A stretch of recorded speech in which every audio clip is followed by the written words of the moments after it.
السلام علیکم ورحمۃ اللہ وبرکاتہ۔ بسم اللہ الرحمن الرحیم۔ الصلاة والسلام علی اشرف الانبیاء والمرسلین نبینا محمد وعلی آلہ وصحبہ اجمعین وعلی من تبعہم بإحسان الی یوم الدین وبعد۔ فاعوذ باللہ من الشیطان الرجیم۔ قل لا يعلم من في السماوات والأرض الغیب الا اللہ وما يشعرون ایان یبعثون۔ برادران اسلام، واجب الاحترام بزرگوں، دوستوں، عزیز ساتھیوں، لائق احترام ماؤں اور بہنوں، سلسلہ دروس العقیدۃ الاسلامیہ کے تحت آپ لوگوں کے سامنے گزشتہ درس میں نے ایک حدیث پیش کی اور وعدہ کیا کہ اس کی تشریح اور خلاصہ آپ کو اس ایپیسوڈ میں پیش کرنے والا ہوں، اس درس میں۔ حدیث کیا ہے؟ حدیث بہت اہم ہے۔ وہ حدیث ہے حضرت زیاد ابن لبیس سے مروی رضی اللہ عنہ کہ آپ صلی اللہ علیہ وسلم نے فرمایا کہ ایک خوفناک ترین چیز یعنی شرک امت میں وقوع ہوگا، امت میں آئے گا، جبکہ علم کا زوال ہو جائے گا، علم اٹھ جائے گا، لوگ جاہل ہوئیں گے۔ اور آج جہالت کی جو انتہا ہے وہ کوئی تفصیل کی ضرورت نہیں ہے۔ بڑا بڑا ڈاکٹر ہے، انجینئر ہے، وکیل ہے، لیکن آپ کے اپنے خود کے باپ کا جنازہ پڑھنا نہیں آتا اس کو۔ میں نے خود اپنی آنکھوں سے دیکھا ہے بہت سو کو، باپ کا جنازہ اندر ہے، بیٹا مسجد کے باہر کھڑا ہوا ہے۔ پوچھا جائے کہ کیا بھائی نماز کم از کم نماز نہیں پڑھتے؟ کہا کہ پڑھنا نہیں آتا ہمیں۔ ہاں، ہم نے کبھی نماز پڑھا ہی نہیں ہے۔ باپ کا جنازہ پڑھنا نہیں آتا، نماز جنازہ، یہ جہالت۔ ایک طرف ڈاکٹر، انجینئر، باپ کے لیے دعا کرنا نہیں آتا، کرائے کے مولوی کو لے کے 11.25 روپے دے کے کیا پڑھواتے ہیں۔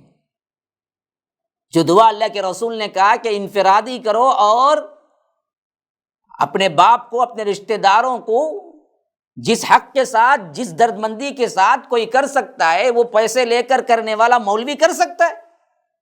اتنی بات بھی سمجھ نہیں آتی۔ قرآن خوانی ہوتی ہے اور قرآن کا بخشوانہ ہوتا ہے، پہلے تو ہے غلط، لیکن تبھی بھی میں مثال دیتا ہوں، اس کے لیے بھی پیسہ دے کے کرائے کے مولوی، کرائے کے قاری بلائے جاتے ہیں۔ بھائی میں کہتا ہوں کہ اگر کرائے سے عبادتیں ہو جاتی ہیں تو پھر تو کیا ہے، نماز کے لیے بھی کسی کرایہ دار کو رکھ لو کہ تم کیا ہے 5 وقتہ نماز پڑھو، روزانہ 100 روپے لے کے جاؤ، قبول ہوگی؟ تو یہ علم سے کورے جاہل قسم کے لوگ، جہالت، ایسی جہالت جب امت پر آئے گی تو اللہ کے رسول نے کہا کہ یہ خوفناک ترین چیز تم نے واقع ہو جائے گی۔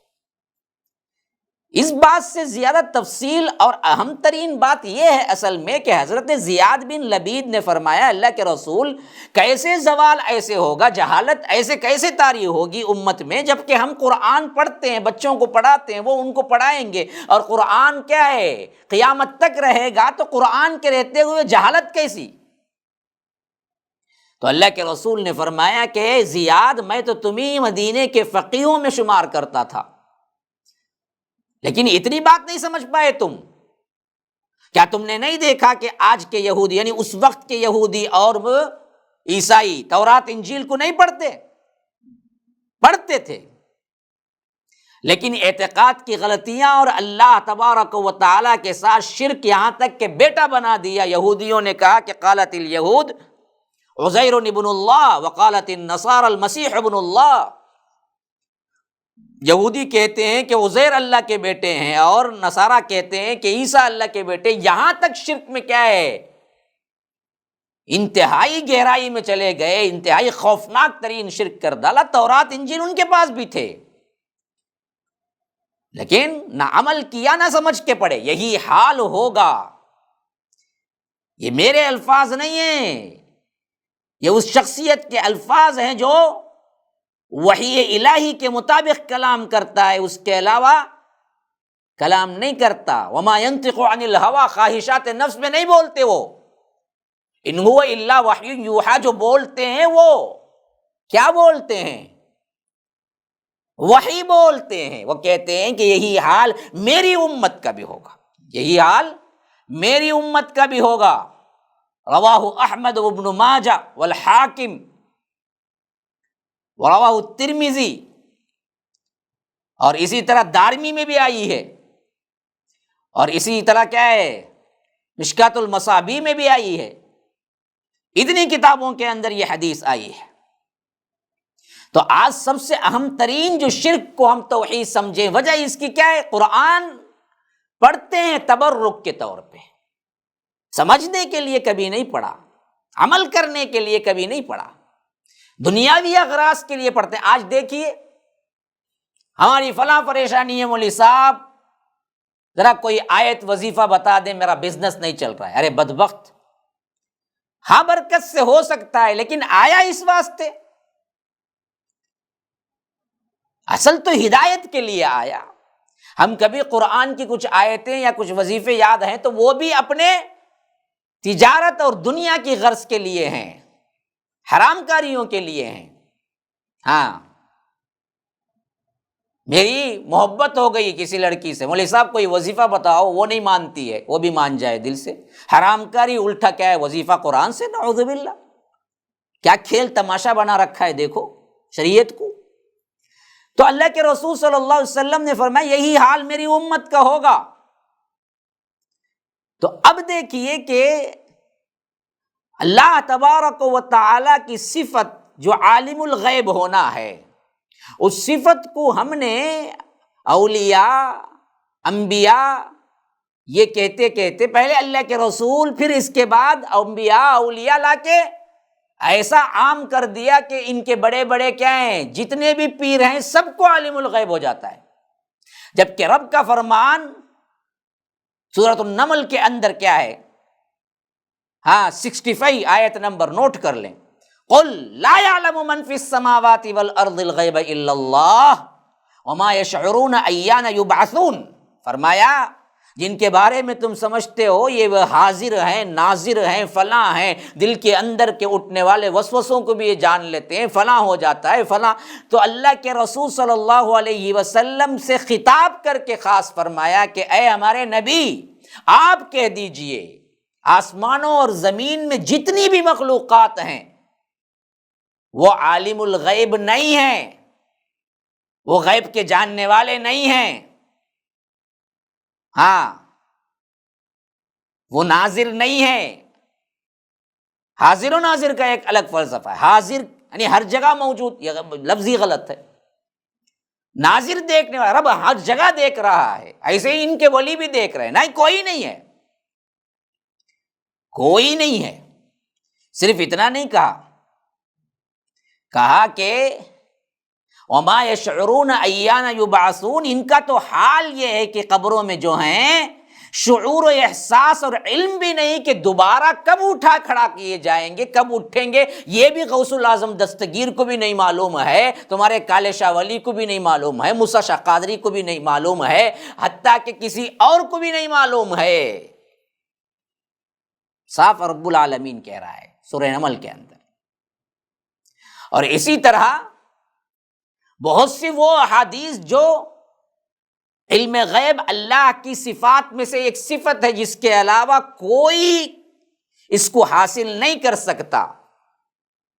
اس آیت کی تفسیر میں خاص کر احادیث کو روایت کرتے ہوئے حافظ سیوطی رحمہ اللہ نے لکھا ہے کہ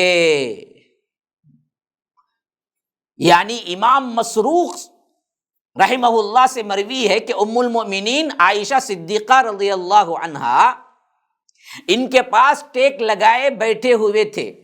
کون؟ امام مسروق. حضرت عائشہ رضی اللہ عنہا نے فرمایا کہ 3 باتیں ایسی ہیں جن میں سے کسی ایک کا بھی کوئی قائل ہو جائے، مان لے، تو وہ اللہ تبارک و تعالی پر بہت بڑا جھوٹ باندھنے والا جھوٹا ہے. کون بیان کر رہے ہیں؟ امام مسروق بیان کر رہے ہیں. کن سے بیان کر رہے ہیں؟ اما عائشہ سے.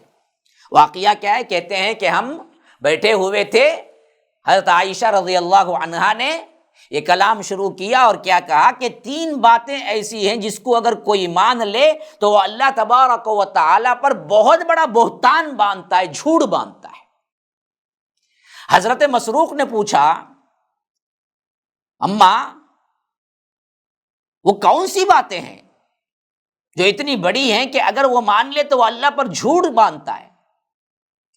تو حضرت عائشہ رضی اللہ عنہا نے فرمایا کہ جس نے یہ سمجھا محمد صلی اللہ علیہ وسلم اپنے رب کو دیکھا ہے، پہلی بات نمبر 1 نوٹ کیجیے، جو بڑا کیا پکارا کر رہے ہیں نا لوگ، دیکھے قریب ہوئے وقت گزارا، یہ نور تھے وہ نور تھے، دونوں نور میں کیا کئی سال ڈوبے رہے، افطرا، اللہ تعالیٰ محفوظ رکھے، نعوذ باللہ من ذالک۔ کہ فرمایا اما عائشہ رضی اللہ عنہا نے جو یہ اعتقاد رکھے اور کہے کہ محمد صلی اللہ علیہ وسلم نے اللہ کو دیکھا ہے، وہ اللہ پر سب سے بڑی جھوٹ باندھنے والا ہے۔ اچھا، اب اس کے بعد دیکھو، امام مسروق رحمہ اللہ کہتے ہیں کہ ام المومنین جیسے ہی یہ کہے، میں یہ سن کر جو ٹیک لگائے صوفے پہ بیٹھا ہوا تھا اٹھ کے بیٹھ گیا، کہا کہ ام المومنین آپ مجھے پوری بات کہنے کا موقع دیجئے، ذرا جلدی سے کام نہ لیجئے۔ کیا اللہ تبارک و تعالی نے یہ نہیں فرمایا ہے کہ وَلَقَدْ رَآهُ بِالْأُفُقِ الْمُبِينِ، وَلَقَدْ رَآهُ نَزْلَةً أُخْرَى، جس کا مطلب یہ ہے کہ انہوں نے دیکھا آسمانوں کے کنارے پر، اور اسی طرح نجم میں آیا ہے، جس کا مطلب یہ ہے کہ 2 مرتبہ دیکھا، ایک مرتبہ افق مبین پر اور دوسری مرتبہ نزول کے موقع پر۔ اب باقاعدہ گویا کہ کیا ہے، ایک طرح کی بحث ہے جس میں ہم کو سمجھنا چاہیے۔ امام مسروق کہتے ہیں کہ جب اللہ کے رسول صلی اللہ علیہ وسلم اللہ کو دیکھا، اگر یہ کوئی اعتقاد رکھے تو وہ سب سے بڑا جھوٹا ہے۔ یہ کہتے ہی امام مسروق نے کہا کہ ام المومنین، ہم یہ آیتیں قرآن میں پڑھتے ہیں جس میں ثابت ہوتا ہے کہ اللہ کو دیکھا 2 مرتبہ، ایک جگہ رآہ نزلۃ اخری، ایک جگہ ہے کہ بالافق المبین۔ کیا یہ اللہ کو دیکھا وہاں یہی مراد تو ہے؟ تو ام المؤمنین کیا فرماتی ہیں ذرا دیکھو۔ ام المؤمنین اما عائشہ رضی اللہ عنہا نے فرمایا، اللہ تعالیٰ کے اس فرمان کا مطلب و معنی میں نے اس امت کے لوگوں میں سب سے پہلے پوچھا اللہ کے رسول صلی اللہ علیہ وسلم سے، یا رب تم جو آیتیں دلیل بنا کے مجھ سے پوچھ رہے ہو کہ یہاں پر اللہ نے دیکھا، جس کو کہہ رہا ہے وہ اللہ کے رسول نے اللہ کو دیکھا ہے نا، کہ رآہ بالافق المبین میں اور رآہ نزلۃ اخری میں، یہی سوال پوری امت میں سب سے پہلی پوچھنے والی میں ہوں۔ میں نے اللہ کے رسول سے سوال کیا یہ بات کہ کیا اللہ کے رسول آپ نے دیکھا؟ ان آیتوں میں تو ذکر ہے کہ آپ نے دیکھا ہے۔ آپ صلی اللہ علیہ وسلم کیا جواب دیتے ہیں؟ دیکھو میری باتیں نہیں ہیں، بالدلائل بات کر رہا ہوں۔ فرمایا اس آیت میں مجھے جس کو دیکھنے کا ذکر ہے، اس سے مراد اللہ نہیں بلکہ جبرائیل ہیں۔ اللہ کے رسول صلی اللہ علیہ وسلم حضرت عائشہ کے سوال پہ کہہ رہے ہیں جہاں 2 مرتبہ دیکھنے کا ذکر ہے، وہ 2 مرتبہ بھی جبرائیل ہی ہیں، اللہ کا ذکر نہیں ہے وہاں پر۔ یعنی اس کا مطلب یہ ہوا کہ اصلی شکل جو حضرت جبرائیل کی تھی، اس میں اللہ کے رسول نے 2 مرتبہ دیکھا۔ اس کا ذکر یہاں پر آ رہا ہے ان 2 آیتوں میں۔ اصلی صورت میں وہ آسمان سے نیچے اتر رہے تھے، ان کی ساخت بناوٹ اتنی بڑی تھی کہ آسمان اور زمین کے درمیان کے فاصلے بھر گئے، جدھر دیکھو جبرائیل ہی تھے۔ پھر اس کے بعد حضرت عائشہ رضی اللہ عنہا نے قرآن سے دلیل دی، صحیح تفسیر کرتے ہوئے فرمایا، کیا تم ان 2 آیتوں کو نہیں سنا جس میں رب العالمین کو دیکھ نہیں سکتے؟ اس کی دلیل ہے۔ پھر اس کے بعد آیتیں ذکر کی، لا تدرکہ الابصار وہو یدرک الابصار، نگاہیں اس کو پا ہی نہیں سکتی، وہ نگاہوں کو پا لیتا ہے۔ ہاں، صاف طور پر کہہ دیا، بتایا کہ تم نے وہ آیتیں نہیں پڑھی ان میں اللہ تبارک و تعالی صاف کہہ رہا ہے لا تدرکہ الابصار وہو یدرک الابصار وہو اللطیف الخبیر، اس کو دیکھ نہیں سکتے تم۔ وما کان لبشر ان یکلمہ اللہ الا وحیا او من وراء حجاب، نہیں پڑھا تم نے؟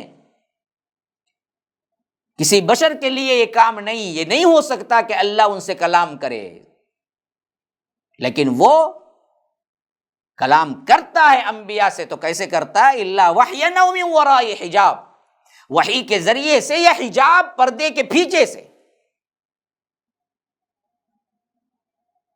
تو اس میں اللہ تبارک و تعالیٰ کو دیکھنے کی بات نہیں ہے۔ اچھا، دوسری بات وہ کیا ہے؟ اس کو ماننے سے اللہ پر جھوٹ باندھنا، افترا کرنا آتا ہے۔ ایک وہ جس نے کہا کہ اللہ تبارک و تعالیٰ کو اللہ کے رسول صلی اللہ علیہ وسلم نے دیکھا۔ دوسری بات جب امام مسروق نے پوچھا تو کہا کہ وہ دوسری بات کیا ہے؟ جو شخص یہ کہے کہ شریعت اسلامیہ میں سے جو نازل ہوا اس میں سے اللہ کے رسول نے کچھ چھپا لیا، امت کو بتایا نہیں، یہ سب سے بڑی جھوٹ ہے جو آج کے جیب بھرو مولوی کرتے ہیں نا۔ ہمارے پاس کیا ہے؟ علم لدونی ہے کہتے ہیں، وہ کیا لدونی ہے پتہ نہیں، خاص ہمارے پیر سے بیعت کر کے کیا ہے، بڑے بڑے کٹے کٹے نوٹ ان کو دیں گے تو وہ علم کا کیا ہے، ذرا سا آپ کو عمل بتلائیں گے، پھر تو تمہاری دین و دنیا بن جائے گی۔ کیا کیا بنا کے رکھے ہیں چکمہ دینے کے لیے، دیکھو کیسے عقیدے بگاڑتے ہیں یہ ایمان کے ڈاکو اور چور۔ تو انہوں نے یہ بنا کے رکھا ہوا ہے کہ خاص باتیں اللہ کے رسول نے حضرت علی کو بیان کی، حضرت علی نے اپنے خاصوں کو بیان کیا، پھر ان کی نسل میں جو آ رہے ہیں صرف ان کو معلوم ہے۔ جبکہ حضرت عائشہ کا برملا قول ہے کہ اگر کوئی یہ اعتقاد رکھے شریعت کو اللہ کے رسول صلی اللہ علیہ وسلم نے چھپایا امت سے تو وہ سب سے بڑا مفتری ہے، کذاب ہے۔ پھر اس بات کے لیے بھی دلیل لاتے ہوئے فرمایا مائدہ کی یہ آیت، یا ایھا الرسول بلغ ما انزل الیک من ربک وان لم تفعل فما بلغت رسالتہ، جو کچھ بھی تمہیں کیا ہے تمہارے رب کی طرف سے نازل ہو گیا اس کو پہنچا دو، اگر تم پہنچاؤ گے نہیں یا اس میں کچھ کمی کرو گے تو آپ کی رسالت کی تکمیل نہیں ہوگی۔ ہاں، پھر اس کے بعد تیسری بات فرمایا، جو یہ سمجھے کہ آپ صلی اللہ علیہ وسلم عالم الغیب ہیں وہ بھی اللہ پر بہت بڑی جھوٹ باندھنے والا ہے، کیونکہ رب نے فرمایا السماوات والارض الغیب الا اللہ۔ اس آیت کی دلیل میں ام عائشہ کہتی ہیں کہ اللہ کے علاوہ کوئی عالم الغیب نہیں ہے، کوئی نہیں ہے۔ جو یہ مانتا ہے کہ اللہ کے علاوہ کوئی ہے تو وہ مفتری ہے، کذاب ہے، جھوٹا ہے۔ یہ مکمل روایت آئی ہے، مکمل روایت کہاں کہاں آئی ہے؟ اس روایت کے سلسلے میں نے پہلے بھی بتایا تھا کہ یہ روایت حضرت سعید بن منصور و عبد بن حمید سے، بخاری و مسلم و ترمذی و ابن جریر میں، ابن المنذر میں، ہاں اخرجہ الطیالسی، اور اسی طرح کیا ابن حاتم نے ابو الشیخ ابن مردوے میں اور بیہقی میں، ان تمام کتابوں کے اندر فی الاسماء والصفات عن مسروق قال کہ اسماء و صفات کے سلسلے میں مسروق سے روایت ام عائشہ سے آ رہی ہے۔ ترمذی، تفسیر ابن جریر، ابن المنذر، ابن ابی حاتم، ابن مردوے، بخاری و مسلم، بیہقی، ان تمام کتب میں قل لا یعلم من فی السماوات والارض الغیب الا اللہ، یہ آیت جو سورہ نمل کی 60 پر 5ویں آیت ہے، اس کی تفسیر میں یہ پوری تفسیر آئی ہوئی ہے جو میں نے آپ کو ابھی پڑھ کے سنایا کہ اللہ کے رسول صلی اللہ علیہ وسلم سے باقاعدہ پوچھ کے اما عائشہ بتا رہی ہیں کہ جو کوئی یہ مانے کہ اللہ کو دیکھا اللہ کے رسول نے وہ جھوٹا ہے، جو کوئی یہ مانے کہ شریعت میں اللہ کے رسول نے کچھ چھپایا وہ جھوٹا ہے، جو کوئی یہ مانے کہ اللہ کے علاوہ کسی کو علم غیب تھا ہے وہ جھوٹا ہے۔ اب جو لوگ سمجھتے ہیں گستاخی ہے، اب اما عائشہ کو آپ کہیں گے کہ گستاخ رسول ہے، کس کی جرات ہے؟ اور اما عائشہ وہ ہیں جو اللہ کے رسول صلی اللہ علیہ وسلم کے ساتھ رہی، سب سے محبوب بیوی، وہ نہیں جانتے تو کون جان سکتا ہے؟ وہ کہتے ہیں کہ علم غیب اللہ کے علاوہ کوئی نہیں ہے، کسی کے پاس علم غیب نہیں ہے، صاف کہہ دیا۔ اسی واسطے یہ عام کتب حدیث میں معنوی اعتبار سے تواتر کی حد تک مروی ہے یہ روایت، جسے تواتر کی حیثیت حاصل ہو جائے اس کا انکار ہی نہیں ہو سکتا، جس میں اللہ کے رسول صلی اللہ علیہ وسلم سے اما عائشہ وہ بات پوچھ کے بتا رہی ہیں، جس میں ایک بات تو وہ صاف ہو گئی کہ ہرگز بھی اللہ کے رسول کو بھی علم غیب نہیں تھا، پوچھ کے بتا رہی ہیں اللہ کے رسول صلی اللہ علیہ وسلم سے۔ اب یہ دیکھیے کہ جس بات کے لیے سب سے اہم ترین چیز قرآن اور حدیث میں بڑی صاف لکھی گئی، یہ اختلاف پھر کہاں سے ہونے لگا؟ یہ جدید یہاں کے اب کے نو ایجاد کردہ جو شریعت کے بابا ہیں نا، انہوں نے پیدا کی یہ بات، احمد رضا خان۔ اس سے پہلے اس کو ماننے والے بھی کوئی نہیں تھے۔ اس حد تک ہمیں کیا ہے، تاریخ کے اندر وہ چیزیں ملتی ہیں، اسلاف کے اعتقاد بھی یہی تھے کہ عالم الغیب اللہ کے علاوہ کوئی نہیں ہے۔ اچھی طرح یاد رکھ لیجیے، ہر ایک جو بات اللہ کے رسول صلی اللہ علیہ وسلم کی طرف کر کے موضوع احادیث گھڑی گئی اور جیسے جیسے اس میں رنگ بھرا گیا اور عالم الغیب کے سلسلے میں کیا ہے ایک عقیدہ بنایا گیا، وہ انگریزوں کی پیداوار ہے۔ یہ عقیدہ جو میں بیان کر رہا ہوں، یہ اللہ کے رسول کو اللہ نے جبرائیل کے ذریعے دیا، جس کو یہ جھوٹ بولتے ہیں۔ اچھا، اب دوسری حدیث بھی سن لیجیے اسی تسلسل کی۔ حضرت ربیع بنت معوذ ان سے مروی ہے کہ ان کی شادی کے موقع پر، شادی کے دن، بعض لڑکیوں نے اشعار پڑھتے ہوئے ایک مصرع یہ کہہ دیا کہ وفینا نبی یعلم ما فی غد، ہمارے درمیان وہ نبی ہے جو یہ جانتا ہے کہ کل کیا ہوگا، جو عالم الغیب ہے۔ تو اللہ کے رسول صلی اللہ علیہ وسلم یہ سن کر کہے کہ چھوڑو اس بات کو، بند کرو یہ اشعار، یہ بات مت کہو،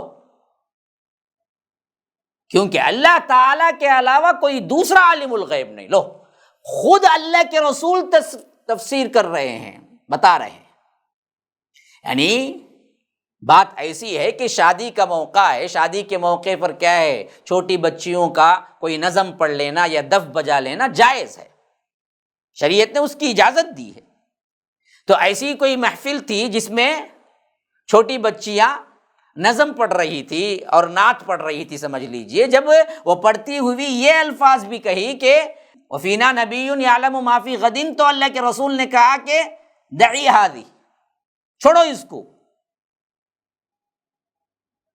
کیونکہ اللہ تبارک و تعالیٰ کے علاوہ کوئی عالم الغیب نہیں ہے۔ تو اس میں بھی دراصل صاف طور پر خود اللہ کے رسول بتا رہے ہیں کہ میں عالم الغیب نہیں ہوں۔ عالم الغیب ماننا یہ اللہ کی صفات میں سے شرک کرنے کے برابر ہے۔ اسی واسطے اللہ کے رسول صلی اللہ علیہ وسلم نے صاف کہہ دیا کہ میں عالم الغیب نہیں ہوں، اور مجھے اس بات سے تم لوگ مت پکارو، یہ صفات میری تعظیم میں مت پڑھو، صاف کہہ دیا۔ اور اسی طرح آپ دیکھیں ہمارے اندر یہ چیز کس طرح پروان چڑھی۔ عالم الغیب، حاضر و ناظر، تو یاد رکھیے حقیقت یہ ہے کہ اسلامی شریعت میں اتنی واضح اور اہم معاملے پر اختلاف کرنے والے کچھ لوگ امت محمدیہ میں بہت بعد پیدا ہوئے۔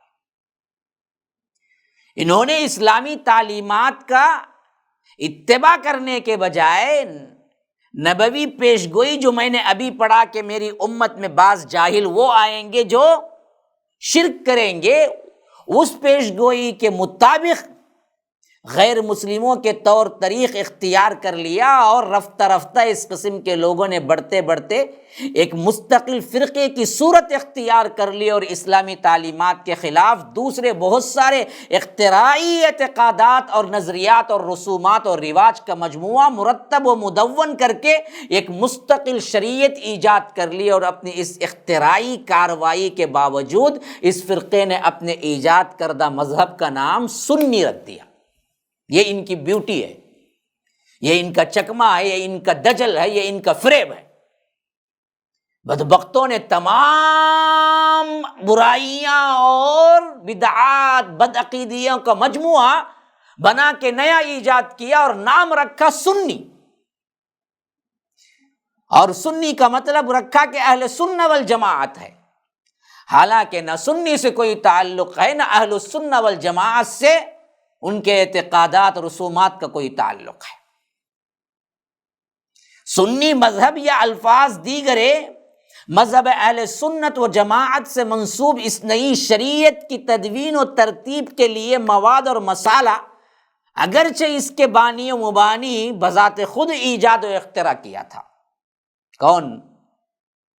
احمد رضا جو ہے نا، انہوں نے بہت بڑا مسالہ تیار کیا اس کے لیے، اس کام میں مصروف ہوئے، ہاں لوگوں کو تیار کیا، ان کے ہم مزاج اساتذہ، تلامذہ، شاگرد، بعض ہم مشرب و معاصرین اس وقت کے زمانے کے مدد کی، اچھا خاصا حصہ مرتب اور مدون کر کے 1800 کے درمیان انگریز کے یہ اصل میں پیداوار شریعت ہے جو انہوں نے تیار کیا، اور اسی کے مطابق جو اللہ کے رسول نے فرمایا کہ میری امت میں لوگ بعض ایسے نکلیں گے جو دراصل کیا ہوں گے، وہ چیزیں لائیں گے، وہی طرف پلٹیں گے جو شرک ہے، اور جب تک یہ شرک میری امت میں داخل نہیں ہوگا وہ دراصل قیامت نہیں آئے گی۔ اس واسطے ہی جب فتاوی رضویہ وغیرہ میں جب لوگوں نے پڑھا، خاص کر ان کے ماننے والے بھی حیران رہ گئے، ان کے اپنے بڑے لوگوں کے قول کے مطابق وہ خود کہتے ہیں کہ یہ امام احمد رضا خان نے جو فتاویٰ تیار کیا اس میں ہزارہ مسائل ایسے ہیں جن سے علماء کے کان آشنا نہیں ہے، یعنی سنا بھی نہیں ہے اسلاف میں ہم نے، ایسی چیزیں انہوں نے لکھ ڈالی۔ ان کی اپنی بات ہے، مولوی امجد علی بریلوی کی کتاب ہے بہار شریعت، اس میں آپ دیکھیے یہ بات وہ خود لکھتے ہیں کہ ہم نے ایسی ایسی چیزیں پڑھی ہیں اس میں جو ہمارے کان سے ناشنا ہے معاملہ۔ یہ حالت انہوں نے کیا کیا، ایک بہت اہم منصوبے کی تحت کیا جو کہ امت میں بعد میں ایسا پھیل گیا گویا کہ وہ بہت اہم ترین عقیدہ ہے، حالانکہ شرکیہ عقیدہ ہے، اللہ کے علاوہ کوئی عالم الغیب نہیں ہے۔ اب آئیے جو لوگ اس بات کا بڑا نعرہ لگاتے ہیں کہ بھائی ہم تو حنفی ہیں، بھائی حنفی ہیں ہم، اب حنفی کتنے پانی میں ہیں، کتنا ابو حنیفہ کو مانتے ہیں، یہ بھی دیکھ لیجئے اس معاملے میں۔ کیونکہ وقت ہوا چاہتا ہے، میرے پاس مضمون لمبا ہے، تو میں آپ سے اجازت چاہتا ہوں۔ اگلے ایپیسوڈ میں عالم الغیب کی اسی عنوان پر میں آپ کو بتاؤں گا کہ سلف سے لے کر یہ نئی ایجاد کردہ شریعت بنانے والے امام تک، اس سے پہلے جتنے لوگ صحیح العقیدہ گزرے ہیں، ان کا ایک ہی عقیدہ تھا کہ اللہ کے علاوہ عالم الغیب کوئی نہیں ہے۔ یہ نئی شریعت کا ایجاد کردہ عقیدہ ہے جو انگریز کی اولاد تھے، اصل یہ تھے وہ۔ انشاءاللہ آپ سنتے رہیے، اگلے درس میں آپ کو بہت سی اور چیزیں لے کے عقیدے کو سمجھانے کی کوشش کروں گا۔ ھذا وباللہ التوفیق، صلی اللہ وسلم علی نبینا محمد۔ اسأل اللہ لی ولکم ولسائر المسلمین من کل ذنب فاستغفروہ انہ هو الغفور الرحیم۔ والسلام علیکم ورحمۃ اللہ وبرکاتہ۔